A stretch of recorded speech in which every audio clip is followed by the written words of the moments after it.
पहलगाम घटना के बाद अटारी बाघा सीमा पर रोड़ावाला गांव के गुरुद्वारा साहिब में की गई घोषणा।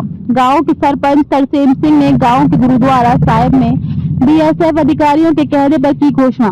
घोषणा में गुरुद्वारा साहिब के बाबा ने कहा कि 2 दिन के अंदर जिन किसानों की जमीन सीमा पार है वे 2 दिन के अंदर अपनी फसल काट लें, उसके बाद सीमा बंद कर दी जाएगी। कोई भी किसान बाद में अपनी फसल की कटाई नहीं कर सकेगा। इस अवसर पर गाँव रोड़ावाला के सरपंच तरसेम सिंह ने मीडिया से बातचीत करते हुए कहा कि हमें बीएसएफ अधिकारियों की तरफ से आदेश मिले हैं कि जिन किसानों की जमीन तारों के उस पार है वो 2 दिन के अंदर अपनी फसल काट लें, उसके बाद हम गेट बंद कर देंगे। उन्होंने कहा कि इसके बाद किसी को भी फसल काटने की इजाजत नहीं दी जाएगी। सरपंच तरसेम सिंह ने कहा कि ये मुश्किल समय है, लेकिन हम बीएसएफ के साथ कंधे से कंधा मिलाकर खड़े हैं। उन्होंने कहा कि सबसे पहले देश और उसकी सुरक्षा है, और फिर उन्होंने कहा कि हमने अपने किसानों से अपील की है कि वे 2 दिन के भीतर जल्द से जल्द अपनी फसल काट लें। वहीं गांव के अन्य लोगों ने मीडिया से बात करते हुए कहा कि बाढ़ के उस पार हमारी जमीन है और हमने बीएस के आदेश के बाद अपनी फसल की कटाई शुरू कर दी है।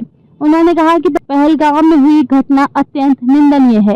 फिलहाल राष्ट्रीय सुरक्षा के मुद्दे को लेकर हम बीएसएफ द्वारा जारी आदेशों का पूरी तरह पालन करेंगे और जल्द से जल्द अपनी फसलों की कटाई करेंगे।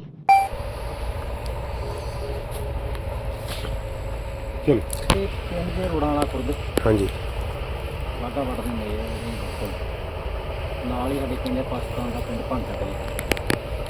बीएसएफ वालों ਤੁਹਾਨੂੰ ਕੀ ਕਿਹਾ ਗਿਆ ਸੀ?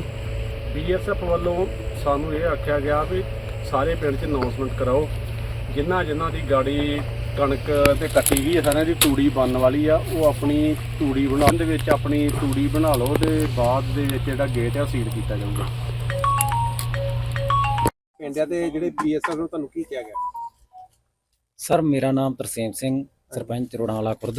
हाँ जी, बीएसएफ ने सानू रात को ही परमिशन कर दिया था भी कल सुबह से लेके 2 दिन के लिए कणक जो रहती है काट लो।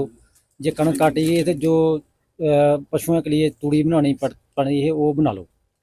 2 दिन का टाइम दिया उन्होंने भी, सानू ऊपर से मजबूरी आई है तो कोई बात नहीं, हम बीएसएफ के साथ है, खड़े हैं, हम जो भी बोलेंगे। सर गुरुद्वारे में लॉसमेंट भी की गई थी? हाँ की गई, तो कल की शाम को भी की गई थी, अब सुबह भी मैंने कराई लॉसमेंट कि 2 दिन में जो भी अपना काम है किसानों को कर लिया जाए। बीएसएफ ने बोला भी हम गेट सुबह 9 बजे से लेके शाम 6 बजे तक खुले रखेंगे। सरपंच जी, क्या लगता है आपको 2 दिन में फसल की सारी कटाई हो जाएगी? सर उम्मीद तो बहुत है, लेकिन 1-2 दिन जो बच गया, 1 दिन का और टाइम बीएसएफ को हम करेंगे भी, रिक्वेस्ट करेंगे भी दे दो 1 दिन का टाइम और। सरपंच जी, देखा जा रहा है कि जो माहौल खराब किया गया उसको लगता है जंग के सार भी लग रहे हैं। सर जंग तो ऐसे देखो, बेचारे उधर लोग घूमने गए थे, उन्होंने गलत किया काम, इसलिए हम भी बोलेंगे भी बार बार वो करते हैं। हमारे को बहुत इधर गांव में परेशानी तो आती है, लेकिन एक बार जो पाकिस्तान के साथ सरकार को भी करावांगे भी जो भी निबड़ता है करी इन्होंने गल कर होना चाहिए, सब कुछ होना चाहिए इन्होंने। तो आपका गांव सारा बीएसएफ के साथ खड़ा है? हाँ जी। नाम बताकर और कौन से गांव में खड़े हैं? मैं हरदेव सिंह रोड़ावाला खुर्द का रहने वाला हूँ। सर जो फेंसिंग के पार जमीन आपकी जमीन है?